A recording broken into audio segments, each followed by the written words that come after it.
Dis-nous, quand cela arrivera-t-il et quel sera le signe de ton avènement et de la fin du monde?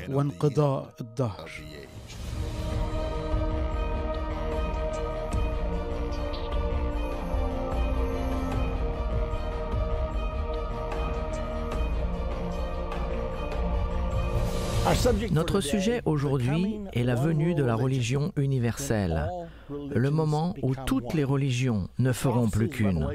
La prophétie se trouve au verset 8 d'Apocalypse 13, « Et tous les habitants de la terre l'adoreront. Ceux dont le nom n'a pas été écrit dans le livre de vie de l'agneau qui a été immolé dès la fondation du monde. » Donc tous adoreront l'Antichrist et son système de religion mondiale, à l'exception de ceux dont le nom est inscrit dans le livre de vie de l'agneau. Maintenant, la Bible nous enseigne qu'il y a un prix à payer pour tous ceux qui finissent par se conformer à ce système de religion mondiale. Apocalypse 13, 15 nous dit qu'il, en parlant du faux prophète, qu'il aura le pouvoir d'animer l'image de la bête, qui est l'image de l'Antichrist, pour que l'image de la bête parle et que ceux qui n'adoraient pas l'image de la bête soient tués. Puis dans Apocalypse 13, 16, il nous parle d'une autre peine. Et il fit que tous, petits et grands, riches et pauvres, libres et esclaves, reçoivent une marque sur leur main droite ou sur leur front, et que personne ne puisse acheter ni vendre, sans avoir la marque, le nom de la bête ou le nombre de son nom. Donc ceux qui ne se conformeront pas au gouvernement mondial et à la religion universelle, ceux qui n'adoreront pas seront tués ou placés sous un boycottage économique. La théorie prédominante de nos jours est qu'il existe deux causes de guerre sur Terre, les conflits entre les nations et les conflits entre les religions. L'une des solutions perçues est de supprimer les nations et d'entrer dans une nouvelle ère de gouvernance mondiale. Et de plus, éliminons les conflits parmi les religions en apportant une sorte d'entente religieuse sur Terre. Ainsi, avec un gouvernement mondial, une religion universelle, nous aurons banni les guerres de la Terre et ainsi nous pourrons avoir la paix. Dans une de nos leçons précédentes, nous avons étudié les prophéties au sujet de la venue d'un gouvernement mondial. Cela va arriver. C'est déjà en cours. Dans notre leçon d'aujourd'hui, nous allons apprendre ce que les prophéties disent réellement au sujet de la venue d'une religion universelle. Pour comprendre comment tout ceci va se dérouler, Mikhail Gorbatchev a écrit un livre en 1987 intitulé « Perestroïka ». Et dans ce livre, il parle des dangers de l'exclusivité religieuse. À la page 231, il présente un système compréhensif de la sécurité internationale. Il a même envoyé une copie à chaque chef d'État de l'époque. L'article 4 II de cette liste était l'extirpation du génocide, l'apartheid et l'exclusivité religieuse. Extirper signifie éliminer. Il disait donc que nous devons éliminer, que nous devons abolir tout génocide, apartheid et exclusivité religieuse. Il est intéressant de voir qu'il place l'exclusivité religieuse dans la même catégorie que le génocide. Nous savons que le génocide est faire du mal physiquement ou mentalement à une minorité. Cela peut être une minorité raciale, une minorité religieuse ou une minorité sexuelle. Mais cela veut dire faire du mal physiquement ou, écoutez bien cela, mentalement. Nous atteignons un point dans notre société aujourd'hui où il est possible de commettre un crime de haine sans blesser personne. Tout ce qu'il faut faire, c'est dire quelque chose qu'il ne faut pas. Le génocide existe non seulement mentalement, mais le mal peut aussi être fait contre une personne à cause de l'exclusivité religieuse. Vous êtes considéré comme étant religieusement exclusif si vous croyez que votre religion est la seule véritable et que les gens doivent être sauvés par une certaine religion ou bien ils ne pourront être sauvés. Par exemple, Jésus-Christ a dit « Si vous ne croyez pas que je suis le Messie, vous mourrez dans vos péchés ». Les Écritures nous disent aussi « Il n'y a de salut en aucun autre, car il n'y a sous le ciel aucun autre nom qui ait été donné parmi les hommes par lequel nous devions être sauvés ». Maintenant, ces types de croyances seraient considérés comme une extrême exclusivité religieuse, car Jésus était religieusement exclusif. Il a dit « Je suis la porte de la bergerie, celui qui y monte par ailleurs est un voleur et un brigand ». Or, Mikhaïl Gorbatchev a dit « Nous devons abolir toute exclusivité religieuse et vous devez accepter ma religion comme valable. Et je dois accepter votre religion comme valable, que nous y croyons ou pas. Car personne ne connaît vraiment la vraie vérité. Donc ma vérité n'est peut-être pas la vôtre, c'est l'idée qui est considérée aujourd'hui parmi l'intelligentsia de notre monde. Et elle est transmise à l'ensemble du peuple. Quelle est donc la meilleure solution perçue pour l'exclusivité religieuse ? C'est l'inclusion religieuse ou le regroupement des foi. Cela veut dire que si votre religion est bonne pour vous, je la respecte et ne la questionne pas. Vous respectez ma religion, tout le monde respecte tout le monde, nous approuvons tout le monde et ainsi nous évitons tous les conflits religieux. Ce terme « regroupement des foi » est un nouveau terme pour nous. Cependant, plusieurs de nos grands dirigeants politiques d'aujourd'hui embrassent le regroupement des foi. Parmi eux, le président George W. Bush, j'ai un extrait pour vous qui nous montre son opinion sur les religions du monde. Écoutez-le. Laissez-moi vous poser des questions sur la foi, qui est un sujet difficile à débattre. Adorons-nous tous le même Dieu, chrétiens et musulmans? Je pense que oui. Nous avons différentes voies pour arriver au Tout-Puissant. Est-ce que Ben Laden ou Abu Massad al-Zarqawi prient le même Dieu que nous? Je pense qu'ils prient un faux Dieu, autrement ils ne tueraient pas des innocents. Est-ce que les chrétiens et les non-chrétiens et les musulmans vont au paradis, à votre avis? Oui, ils y vont. Nous avons des voies différentes pour y arriver, mais je veux que vous compreniez, je veux que vous qui écoutiez compreniez que je ne décide pas qui va au paradis. Le Dieu Tout-Puissant décide qui va au paradis. Voilà, vous l'avez entendu. Le président Bush dit que les musulmans, les juifs et les chrétiens prient tous le même Dieu et qu'ils iront tous au paradis. C'est ça que nous appelons l'inclusion religieuse ou le regroupement des foi. Maintenant, notre président actuel, Barack Obama, croit également au regroupement des foi et l'encourage à chaque occasion. Lors de son inauguration, 3 services religieux ont été faits. Au premier service, il y avait des musulmans et des juifs qui ont prié. Au deuxième service, il y avait un épiscopalien homosexuel, l'évêque Gene Robinson, pour faire la prière. Et au troisième service, il y avait l'évangéliste Rick Warren qui a prié. Le président Obama a donc envoyé un puissant message que toutes ces religions sont légitimes et que je crois au regroupement des foi. Cependant, avant de bien comprendre le regroupement des foi, regardons le précurseur de ce fusionnement, l'œcuménisme. L'œcuménisme est tout simplement le mouvement initiant l'unité parmi les églises chrétiennes ou les dénominations. L'effort d'unifier tous les chrétiens et toutes les dénominations chrétiennes a réellement commencé avec le Vatican II en 1962. De ce concile, convoqué par le pape Jean XXIII, l'Église catholique romaine lança un appel à tous ceux qui l'ont quitté, en parlant des protestants, de revenir. L'irrésistible argument derrière l'appel aux protestants fut les paroles de Jésus. Afin que tous soient un comme toi, Père, tu es en moi, et comme je suis en toi, afin qu'eux aussi soient un en nous, pour que le monde croie que tu m'as envoyé. Cela se trouve dans Jean 17, 21. Et un autre passage nous dit « À ceci, tous connaîtront que vous êtes mes disciples, si vous avez de l'amour les uns pour les autres. » L'Église catholique a dit « Comment pouvons-nous gagner ce monde si nous, les chrétiens, nous sommes si divisés ?» Et ceci était très attrayant car, après tout, qui ne voudrait pas que tous les chrétiens soient réunis? Cependant, il y avait un problème. La faille mortelle du mouvement œcuménique, dès le début, était que cet appel à l'unité était basé sur un compromis plutôt que sur la vérité. Les vérités bibliques pour lesquelles nos ancêtres ont travaillé et sacrifié leur vie ont été mises de côté comme de vieilles choses obsolètes.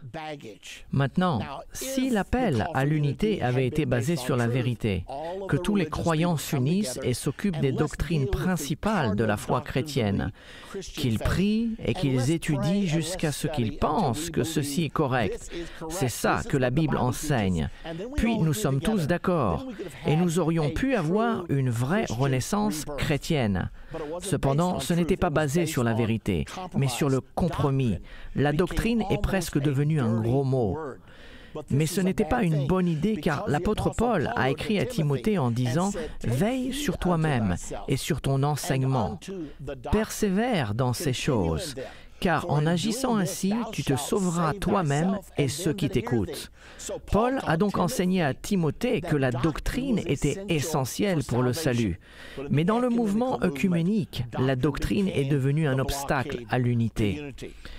Et cela a marché, car entre 1962 et 1994, le mouvement œcuménique a rapidement grandi. Et en 1994, les catholiques, les luthériens, les méthodistes, les baptistes et même les juifs ont commencé à partager leur église, leur synagogue, leur pupitre. C'était étonnant de voir cela se passer, étant donné que ceci ne s'était jamais passé auparavant. Et en 1994, c'était en quelque sorte la culmination de tous les efforts œcuméniques. Et le 29 mars 1994, l'annonce a été faite qu'un accord avait été signé entre certains dirigeants évangéliques tels que Pat Robertson, Charles Colson et Bill Bright, le fondateur de Croisade pour Christ, ainsi que certains théologiens de l'Église catholique romaine. Cette déclaration faisait appel aux catholiques et aux protestants ensemble, disant que, puisque chaque personne qui confesse sa foi en Jésus-Christ est sauvée, que les catholiques, les protestants et les évangéliques ne devraient plus viser sur les membres d'une autre communauté afin de les convertir. Cet accord suppose que les différences entre les doctrines ne comptent plus, mais qu'elles sont tout simplement des obstacles qui divisent l'unité chrétienne. Cette déclaration, annonçant la signature de ce document, a paru dans un article de l'Indianapolis Star le 30 mars 1994. Il est intitulé « Catholiques, évangéliques reconnaissent les liens qui les unissent ». Et environ 2 mois et demi plus tard, en juin 1994, la Convention baptiste du Sud, qui est la plus grande dénomination protestante de l'Amérique, a voté à l'unanimité l'endossement d'une déclaration pour l'unité avec les catholiques en dépit des différences théologiques. Le rapport de l'édition du 17 juin 1994 de l'Indianapolis Star a dit « Faisant un grand pas en direction dans l'œcuménisme, les baptistes du Sud ont dit que les croyants nés de nouveau se trouvent dans toutes les dénominations chrétiennes et ont encouragé un discours baptiste catholique. » Le titre de l'article, « Les baptistes du Sud adoptent les catholiques, la plus grande dénomination protestante ». Eh bien, en 1999, la touche finale du mouvement œcuménique a été mise en place. Les luthériens et les catholiques ont signé une déclaration conjointe pour la justification par la foi. L'annonce disait: c'est un accord monumental, un grand exploit du dialogue œcuménique engendré par le Vatican II qui a failli ne pas se réaliser.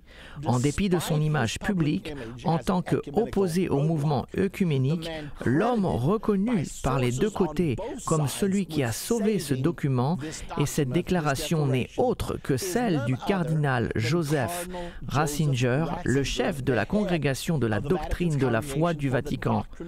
Cet homme est maintenant maintenant le pape Benoît XVI.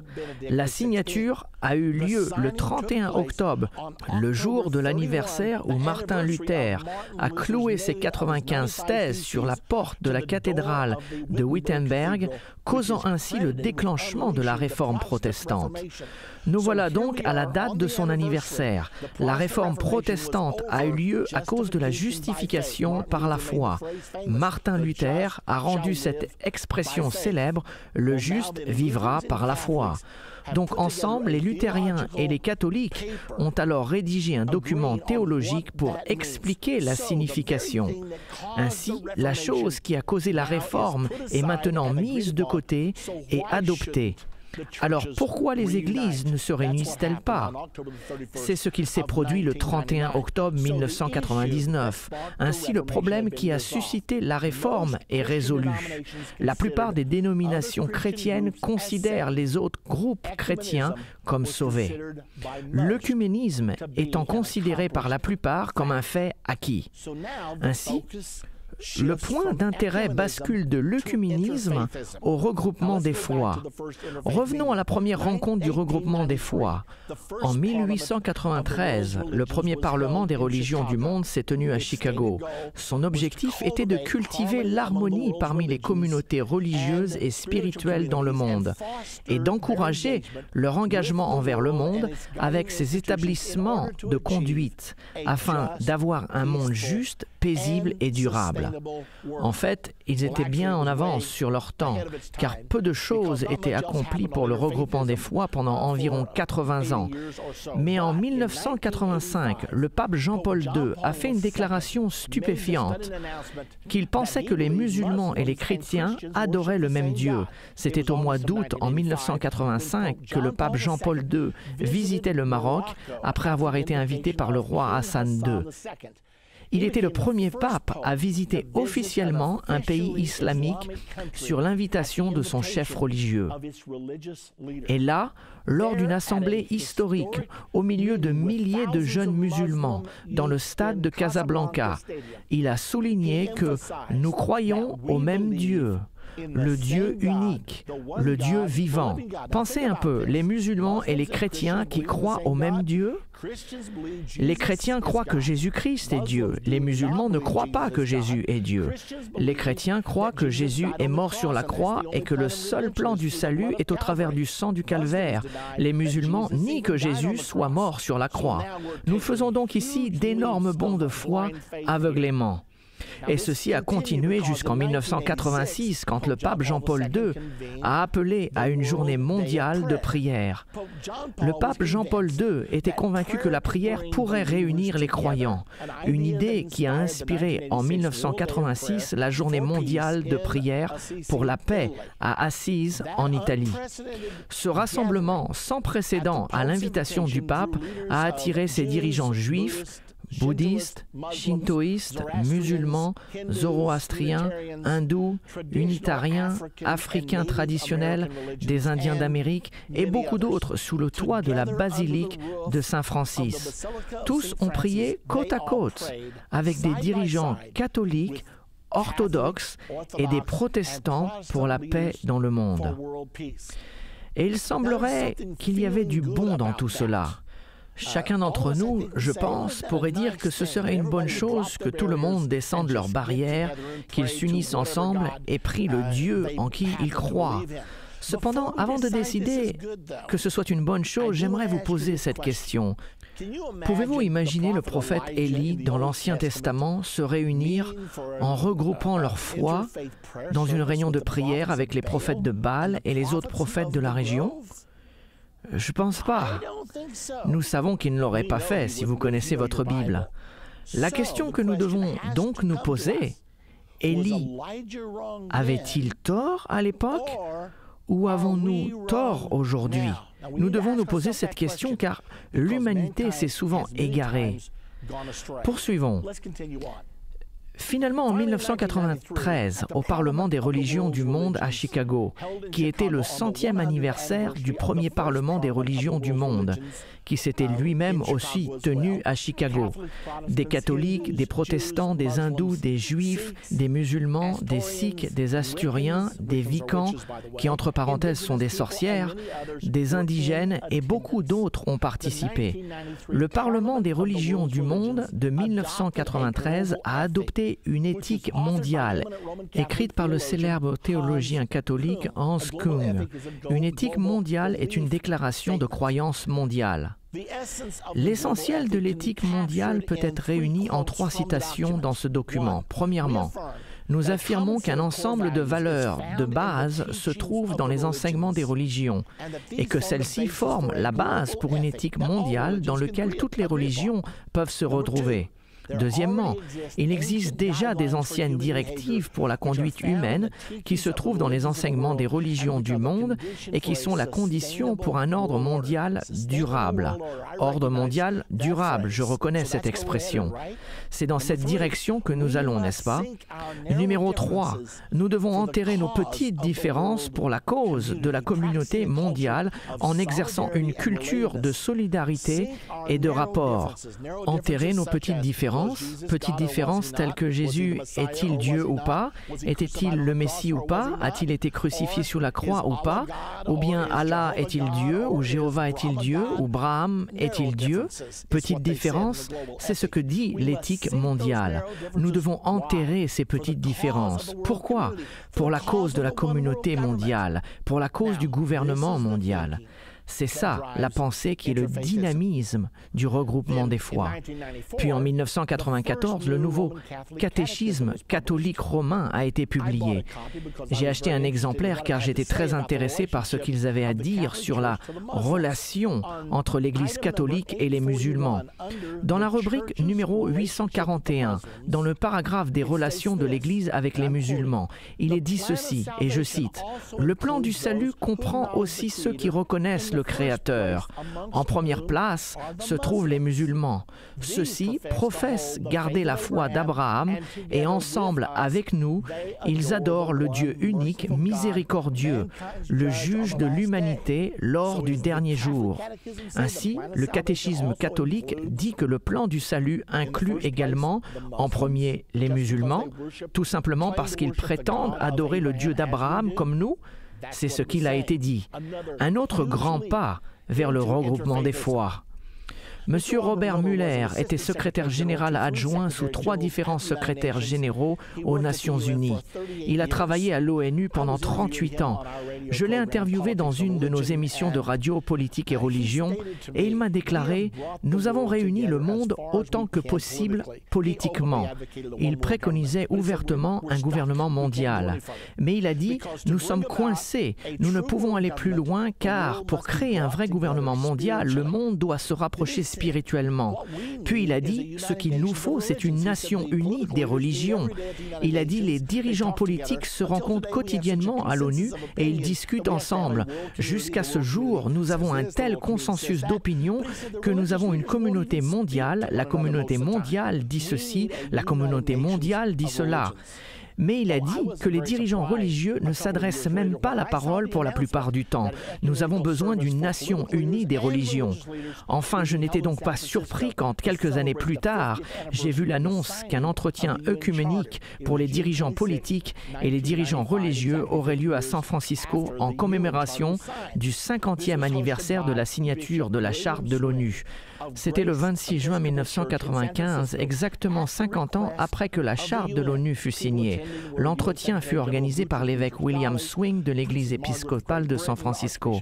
À la demande de l'ONU, les participants présents étaient le secrétaire général de l'ONU, Boutros Boutros-Ghali, la princesse Margaret de Grande-Bretagne, l'archevêque Desmond Tutu de l'Afrique du Sud, le président Lech Walesa de Pologne, ainsi que plusieurs autres dignitaires internationaux. Après cette réunion œcuménique, l'évêque Swing, qui en était le responsable, a décidé qu'à la suite de cet entretien, il devrait explorer la possibilité d'établir une organisation unie des religions ou les Nations unies des religions. En 1996, il a rendu visite à des personnes telles que le pape Jean-Paul II, l'évêque Desmond Tutu, le Dalai Lama, Mère Teresa Et de retour de ces rencontres, il a annoncé que l'idée avait été bien reçue par une grande majorité. Par conséquent, en 1997, le révérend Swing décida de tenir la première conférence pour rédiger la charte de l'Organisation des Religions Unies. Puis en 1998, il a tenu sa deuxième conférence pour la rédaction de cette charte. Et finalement, ils ont achevé la charte. À ces conférences, il y avait des protestants, des catholiques, des juifs, des hindous, des indigènes, des Wiccans. Tous étaient présents. Finalement, la charte fut finalisée en l'an 2000. Ils allaient avoir une énorme conférence pour la signature de la charte à Pittsburgh, en Pennsylvanie. Et à cette réunion, il se trouve que j'y étais présent, un appel téléphonique des Nations Unies fut annoncé. Une dame hindoue priait à cet endroit. L'appel des Nations Unies a félicité les religions unies pour leur accomplissement. La femme hindoue qui était en prière s'assit en position de lotus et au bout d'un moment, elle dit « et j'entendis un écho venant de la congrégation et rapidement, tout le monde disait et j'ai réalisé que je me trouvais au milieu d'un service religieux œcuménique. Finalement, le service s'est terminé par le retentissement du chauffard juif. C'était un événement surprenant. Il s'agissait de la signature de la charte de l'Organisation des Religions Unies. Dans notre prochaine partie de la fin de l'ère, nous découvrirons ce que la Bible dit au sujet du succès ou de l'échec du regroupement des foi. Nous avons déjà vu d'après les prophéties qu'il y aura une religion mondiale. Maintenant, nous allons voir à quoi elle ressemblera. Dans notre dernier segment de ce cours sur la religion mondiale, nous avons étudié le regroupement des foi et la création d'une organisation des religions unies.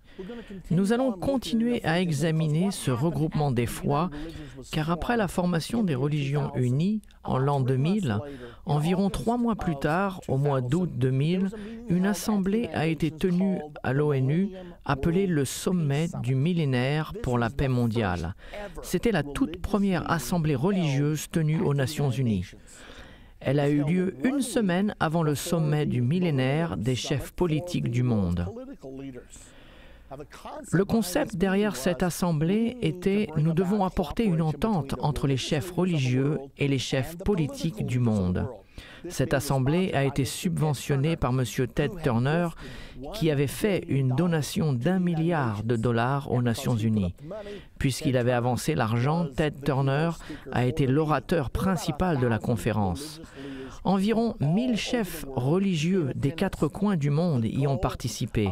Le but de ce sommet de la paix mondiale était de réunir et de coordonner la direction religieuse et spirituelle en tant qu'allié de l'interreligion aux Nations Unies dans sa poursuite de la paix, de la compréhension mondiale et de la coopération internationale. Les résultats du sommet de la paix mondiale, et rappelez-vous que c'était en l'an 2000, le tournant du millénium, ça n'arrive qu'une fois tous les 1000 ans, donc les attentes étaient très grandes. Lors de cette assemblée, les chefs religieux ont signé premièrement une déclaration pour la paix mondiale et ils ont également établi ce qui est probablement le plus important, le Conseil consultatif international des chefs religieux. C'est une liaison entre les chefs religieux et les chefs politiques du monde. Le but était d'engager les chefs religieux à mettre en avant le programme de la communauté mondiale ou du gouvernement mondial plutôt que de le contrer. La raison pour laquelle cela était si important, c'est que les chefs politiques ont réalisé que les chefs religieux pouvaient saboter leurs efforts.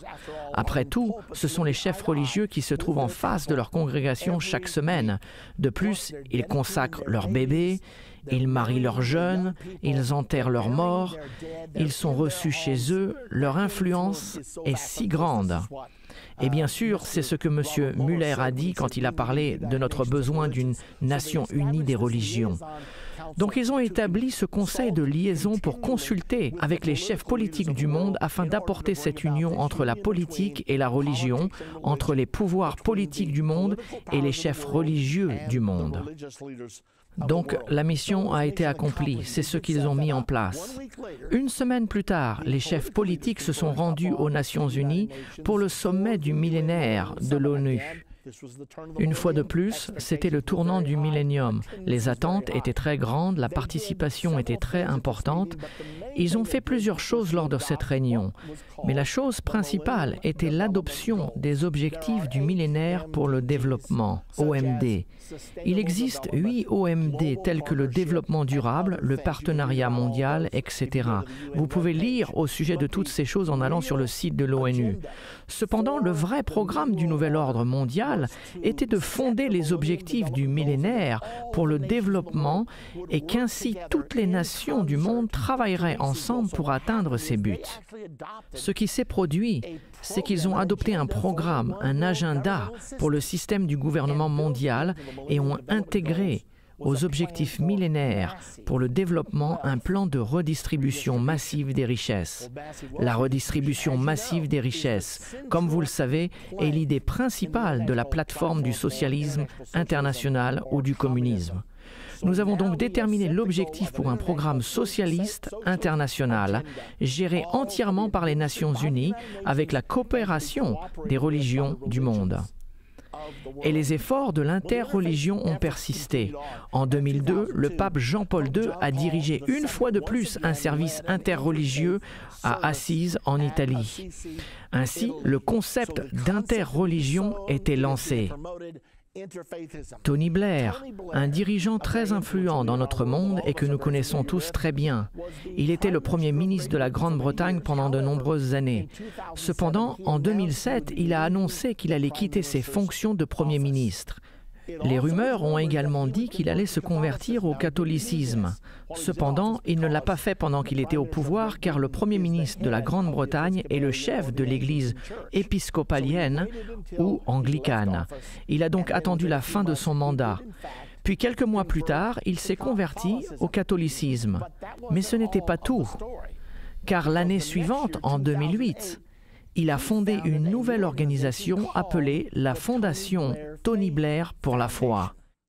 Et il a dit, « Puisque la mondialisation nous rapproche tous, nous avons besoin d'une fondation pour rééduquer le monde, de sorte que les religions puissent apprendre à s'entendre dans cette société qui se rapproche de plus en plus. » Il a même lancé un cursus à l'université de Yale appelé Foi et mondialisation et il en est devenu conférencier. Ce cours est maintenant donné dans d'autres universités prestigieuses. De plus, en 2010, se rendant compte qu'il devait atteindre plus qu'une poignée d'universités prestigieuses, il a lancé un nouveau cursus appelé Face à la foi. C'était un projet destiné aux lycéens dans le monde. Il s'est engagé en partenariat avec Bill Clinton dans son initiative mondiale et ils ont décidé de promouvoir ce nouveau programme aux écoles dans le monde entier. L'idée est la suivante. Chaque élève aura un ordinateur sur son bureau qui sera en contact avec une autre personne d'une autre religion quelque part dans le monde. Un chrétien pourra être en contact avec un musulman avec un bouddhiste ou un bouddhiste avec un juif. Et ces jeunes communiqueront entre eux. Ils feront connaissance et surtout, ils accentueront leurs points communs pour ainsi pouvoir se rapprocher. Souvenez-vous de l'éthique mondiale rédigée par M. Hans Kung. Cela faisait partie de cette idée. Nous sommes d'accord sur le fait que nous devons noyer les petites différences qui nous séparent afin que nous puissions en fait former une communauté mondiale. Le rêve est donc un gouvernement mondial et une religion mondiale. Vous voyez ici l'apogée du mouvement interreligieux. Le pape Jean-Paul II, et ceci est arrivé le 6 mai 2001 dans une mosquée à Damas en Syrie, on voit le pape embrasser le Coran. Surprenant. Il est presque difficile de le croire. Et aux dernières nouvelles de l'interreligion, en 2011, le pape Benoît XVI a déjà annoncé qu'il retournerait à Assise en Italie et qu'il inviterait toutes les religions, une fois de plus, à faire une prière collective. Bien, faisons une pause et voyons de quoi il s'agit vraiment. L'interreligion reconnaît qu'il existe deux religions principales sur la terre, l'islam et le christianisme.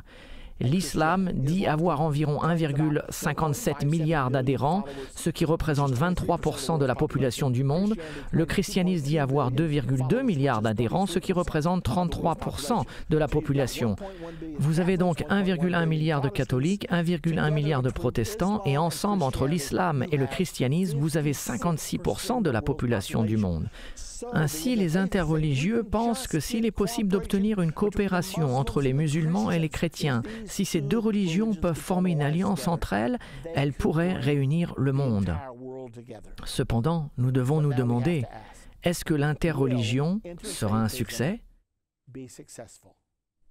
Les dirigeants européens sont d'accord pour dire que le mouvement multiculturaliste a échoué. Depuis quelque temps, et en Europe particulièrement, l'islam est devenu tellement important que les dirigeants de l'Europe ont essayé d'avoir un esprit ouvert et compréhensif et leur ont accordé une certaine liberté d'action. Mais ce qu'ils ont découvert, c'est que les musulmans ne sont pas intéressés par s'intégrer à la société française, la société allemande ou la société anglaise. Mais ils veulent venir et devenir si importants qu'ils changeront la société dans laquelle ils sont pour qu'elle devienne comme eux. Ainsi, récemment, le président français Nicolas Sarkozy a suivi l'exemple du Premier ministre britannique David Cameron et de la chancelière allemande Angela Merkel. M. Sarkozy a dit « c'est un échec ». La vérité est que dans toutes nos démocraties, nous avons été trop concernés par l'identité des nouveaux venus et pas assez par l'identité du pays qui les accueille. Madame Merkel a dit « le multiculturalisme a totalement échoué en Allemagne ». Monsieur Cameron en Angleterre a dit « il a été la cause pour de jeunes musulmans britanniques d'être vulnérables au radicalisme ». L'interreligion a-t-elle donc échoué? Sera-t-elle la religion de l'Antichrist et du faux prophète, du gouvernement mondial et de la religion mondiale des derniers temps? Ou, si c'était un échec, à quoi devons-nous nous attendre? Il y a eu beaucoup d'autres articles écrits ces dernières années concernant un possible désaccord entre les civilisations, car l'islam est si différente et si ancrée dans ses croyances qu'aux yeux des sociétés occidentales, beaucoup ont dit « ça ne marchera jamais. Éventuellement, on va avoir une guerre, un conflit ». Il se trouve que la Bible prophétise une telle guerre. Apocalypse chapitre 9, versets 13 à 16, déclare qu'une guerre va arriver. Dans le verset 15, il est dit qu'une guerre arrive et tuera un tiers de l'humanité. Un tiers de la race humaine sera éliminée dans cette guerre sans précédent. C'est ce que la Bible nous dit, et les prophéties se réalisent toujours. La Troisième Guerre mondiale, d'après ce passage, commencera à partir du fleuve de l'Euphrate. Permettez-moi de préciser que 100% de l'Euphrate est musulman. La Turquie est 99% musulmane, la Syrie est 92% musulmane, l'Irak est 98% musulmane. Ainsi, chaque centimètre de l'Euphrate est contrôlé par l'islam. Et il est dit dans ce passage, Apocalypse 9 au verset 13-16, que cette guerre commencera dans cette région, où il y a toutes sortes de conflits en ce moment. La guerre va donc impliquer l'islam et les États-Unis y participeront sûrement puisqu'ils sont la puissance principale dans le Moyen-Orient en ce moment. Nous avons des troupes partout. Nous avons 236 000 soldats dans le bassin de l'Euphrate actuellement. Nous sommes engagés dans chaque conflit, que ce soit l'Irak, l'Afghanistan ou le Pakistan. Peu importe l'endroit dont vous parlez, dernièrement la Libye, les États-Unis finissent par y être impliqués. Les États-Unis possèdent également la puissance nucléaire capable de tuer le tiers de l'humanité. Quelles seraient les conséquences de cette guerre? D'après les prophéties, il semblerait que l'islam fera partie d'un grand pourcentage des 2,3 milliards de morts.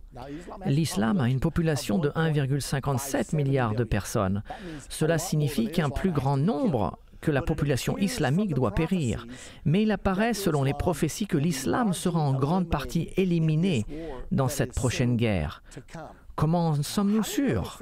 Nous avons deux images prophétiques du monde après la Troisième Guerre mondiale. Nous avons deux images du monde pendant les 3 dernières années et demie avant la bataille d'Armageddon. Apocalypse 13 nous dépeint 2 bêtes formant une alliance ensemble. La première bête représente le gouvernement mondial de l'Antichrist et la deuxième bête représente la religion mondiale menée par le faux prophète. Cette image, la même image, qui est donnée dans Apocalypse 13, est également dans Apocalypse 17 et 18. Elle prophétise une alliance entre un gouvernement mondial et une religion mondiale. Ces 2 prophéties montrent le monde tel qu'il sera juste avant la bataille d'Armageddon et la deuxième venue de Jésus-Christ. Arrêtons-nous un moment pour remarquer combien de temps le livre d'Apocalypse consacre à l'arrivée de ce système religieux mondial. Apparemment, il est très important à nous tous qui vivons dans les derniers temps de comprendre le rôle de cette religion mondiale. Entre parenthèses, elle ne sera pas une vraie religion, mais elle sera une fausse religion. Il semblerait que c'est un avertissement de Dieu. Il y a au moins 3 chapitres entiers sur les 22 chapitres du livre de l'Apocalypse consacrés au système religieux mondial. Nous devons donc en tenir compte. Donc, regardons maintenant la prophétie sur la venue de cette religion mondiale. Premièrement, un avertissement. Une grande partie des chrétiens, protestants et catholiques deviendront adeptes de cette religion mondiale. Je ne suis pas très ravi de vous dire cela car je suis chrétien moi-même. Et quand je pense que la plupart des chrétiens vont participer à ce système de religion mondiale et coopérer avec l'Antichrist, cela me fait beaucoup de peine. Mais je dois vous dire la vérité, car c'est ce que la Bible prédit. Et les prophéties ne se trompent jamais. Dans Apocalypse 17, 1 à 3, nous voyons une prophétie spécifique sur la religion mondiale de la fin des temps. Au verset 1, « Puis un des 7 anges qui tenait les 7 coupes vint, et il m'adressa la parole en disant, « Viens, je te montrerai le jugement de la grande prostituée qui est assise sur les grandes eaux. C'est avec elle que les rois de la terre se sont livrés à la débauche, et c'est du vin de sa débauche que les habitants de la terre se sont enivrés. Puis il me transporta en esprit dans un désert, et je vis une femme assise sur une bête écarlate. Il s'agit d'une bête rouge, pleine de noms de blasphème, ayant 7 têtes et 10 cornes. La première chose sur laquelle je veux attirer votre attention est que la personne qui parle à Jean lui a dit « Je te montrerai le jugement de la grande prostituée ». Il s'agit donc d'un avertissement que le jugement va arriver.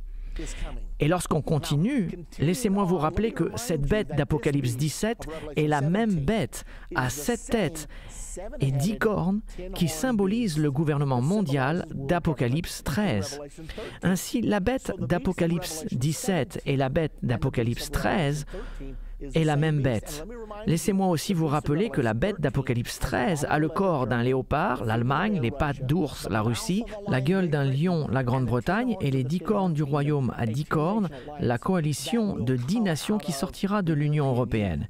Il s'agit donc d'un système de gouvernement mondial venant de l'Europe. Ça, c'est la bête d'Apocalypse 13. Et dans Apocalypse 17, on nous dit quelque chose qui n'est pas mentionné dans Apocalypse 13. La couleur de la bête est rouge. Le rouge dans la Bible est utilisé pour symboliser le socialisme ou le communisme. Ainsi, le gouvernement mondial de l'Antichrist et du faux prophète sera un gouvernement socialiste. Et cela ne devrait pas nous étonner car la plupart des nations du monde sont aujourd'hui socialistes. Et celles qui ne le sont pas encore se dirigent rapidement dans cette direction. Nous entendons sans cesse la poussée de la redistribution des richesses, ce qui est évidemment le socialisme. Et plus nous avancerons vers ce gouvernement mondial, plus nous l'entendrons. Retournons dans Apocalypse 17. Dans cette prophétie, il y a une femme assise sur le dos de la bête du gouvernement mondial. Pour pouvoir comprendre cette partie de la prophétie, nous savons qu'une bête symbolise toujours une nation avec son dirigeant, mais afin de comprendre la femme, Dieu emploie toujours une femme pour symboliser une église dans les Écritures. Il emploie une vierge pour symboliser une vraie église. Par exemple, dans 2 Corinthiens 11, 2, Paul a dit « Car je suis jaloux de vous d'une jalousie de Dieu, parce que vous avez fiancé un seul époux pour vous présenter à Christ comme une vierge pure. » Il emploie également une femme pour symboliser une église rétrograde. Mais il n'emploie pas une vierge, il emploie une prostituée. Lorsqu'Israël a rétrogradé dans l'Ancien Testament, Dieu a dit qu'elle était semblable à une prostituée. Par exemple, Juges 2, 17, « Mais ils n'écoutèrent pas même leurs juges, car ils se prostituèrent à d'autres dieux, se prosternant devant eux. Ils se détournèrent promptement de la voie qu'avaient suivie leur père, et ils n'obéirent point comme eux au commandement de l'Éternel. » Donc, quand nous voyons cette prostituée, c'est la prophétie d'une église rétrograde. Dans la prophétie d'Apocalypse 17, la chrétienté rétrograde, protestants et catholiques, est montrée sur le dos de la bête du gouvernement mondial de la fin des temps. Ceci nous montre une fois de plus l'alliance entre le gouvernement mondial de l'Antichrist et la religion mondiale du faux prophète. La plupart des chrétiens suivront le faux prophète pour se jeter dans les bras de l'Antichrist et de son système de gouvernement mondial. Cela n'est pas une bonne nouvelle à vous dire, mais c'est ce que la Bible enseigne. Pour être sûr que nous comprenions l'identité de cette femme avec certitude, regardons le rôle du catholicisme dans l'état rétrograde de l'Église des derniers temps. Il s'agit d'une femme, nous pouvons découvrir son identité dans Apocalypse 17, 18, où il nous est dit « Et la femme que tu as vue, c'est la grande ville qui a la royauté sur les rois de la terre. » Donc, numéro 1, la femme est une ville, c'est simple. Cependant, la Bible nous dit également que la femme est assise sur les grandes eaux, c'est dans le verset 1. Que symbolisent donc ces eaux? Le verset 15 d'Apocalypse 17 nous dit « Les eaux que tu as vues sur laquelle la prostituée est assise, ce sont des peuples, des foules, des nations et des langues. » Ainsi, la femme est une ville et cependant elle règne au-dessus d'un vaste système international de peuples, de multitudes, de nations et de langues. Maintenant, cette bête a 7 têtes. Et dans cette prophétie, les 7 têtes ont une signification précise. Le verset 9 nous indique cette signification. C'est ici l'intelligence qui a de la sagesse. Les 7 têtes sont 7 montagnes sur lesquelles la femme est assise. La femme est une ville, n'est-ce pas? C'est ce que nous avons appris au verset 18. Donc, les 7 têtes sont 7 montagnes sur lesquelles la ville est assise. J'ai entendu toute ma vie que Rome est la ville aux 7 collines. Mais j'ai voulu savoir si c'était vraiment la vérité. Je suis donc allé à la bibliothèque et j'ai cherché Rome dans l'encyclopédie et effectivement, Rome est la ville aux 7 collines. J'ai vraiment été surpris lorsque j'étais à Rome en 1993 et que mon guide catholique, après nous avoir fait sortir du Colisée, nous annonça fièrement « Si vous regardez ici, vous pouvez voir plusieurs des 7 célèbres collines de Rome. » Puis il continua « Voici Avignon, voici Palatine » et il continua à faire le tour en nommant les 7 collines. Je connaissais déjà l'Écriture, mais je fus surpris de ce que j'entendais. Un autre indice de l'identité de la femme est au verset 4. Cette femme était vêtue de pourpre et d'écarlate et parée d'or, de pierres précieuses et de perles. Elle tenait dans sa main une coupe d'or remplie d'abominations et des impuretés de sa prostitution. Nous savons qu'il existe 2 corps gouvernants dans l'Église romaine, le collège des cardinaux et le collège des évêques. La règle officielle de l'Église dicte que les cardinaux portent du rouge et que les archevêques portent le pourpre. Si vous voulez le vérifier, c'est dans un article intitulé « Plus que ce que vous devez savoir sur les cardinaux » du Critérium du 1er juillet 1988.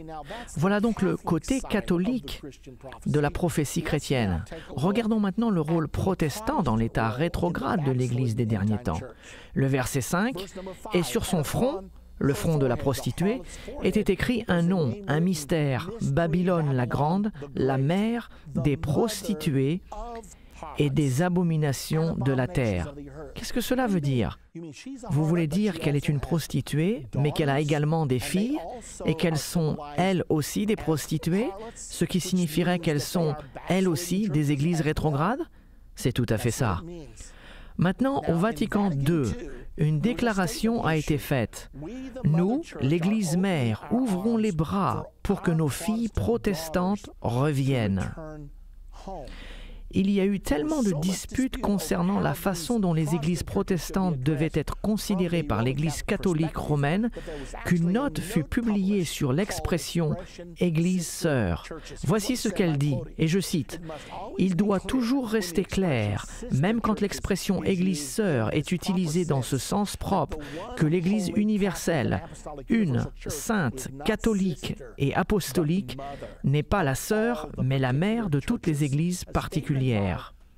Déclaration faite par le cardinal Ratzinger. Cela vient de l'article 10 du 30 juin 2000 de catholiqueculture.org. Dois-je vous rappeler que le cardinal Ratzinger est aujourd'hui le pape Benoît XVI? Et il pense que l'Église catholique romaine est l'Église mère et que toutes les églises protestantes sont ses filles. Et il le dit précisément ici, vous pouvez le voir par vous-même. Le plus choquant dans tout ceci est que la Bible enseigne que les chrétiens qui ont rétrogradé participeront à la grande tribulation. J'aimerais que cela ne soit pas vrai. En tant que chrétien, il serait plus facile pour moi de dire « Oh, les musulmans vont infliger la grande tribulation sur la terre ». Mais je ne peux pas vous dire cela, car la prophétie nous raconte une histoire différente, et les prophéties s'accomplissent toujours. Je me dois donc de vous dire, à vous et à moi-même, ce que la Bible nous dit. Et même si vous vous dites, je ne vois pas comment on pourrait en arriver là, si la Bible le dit, vous pouvez en être sûr, cela va arriver. Avons-nous déjà eu des chrétiens persécutant d'autres chrétiens? Absolument. Il y a eu des cas de protestants persécutant des catholiques. En 1563, l'anticatholicisme en Angleterre s'est envolé quand le livre des martyrs de John Foxe a été publié. De même, les catholiques ont persécuté les protestants. Pendant le Saint-Empire romain, aucune religion en dehors du catholicisme n'était permise. Les gens étaient brûlés au bûcher.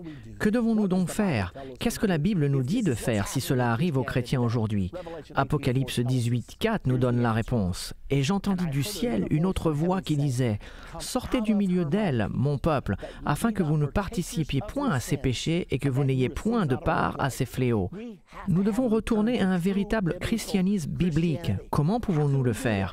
Nous devons reprendre l'étude de notre Bible, pas seulement nos livres religieux. Nous devons nous humilier dans la prière quotidienne et retourner au modèle qui nous est montré dans le livre des Actes. Ayons un vrai réveil chrétien de la fin des temps et ayons-le ensemble.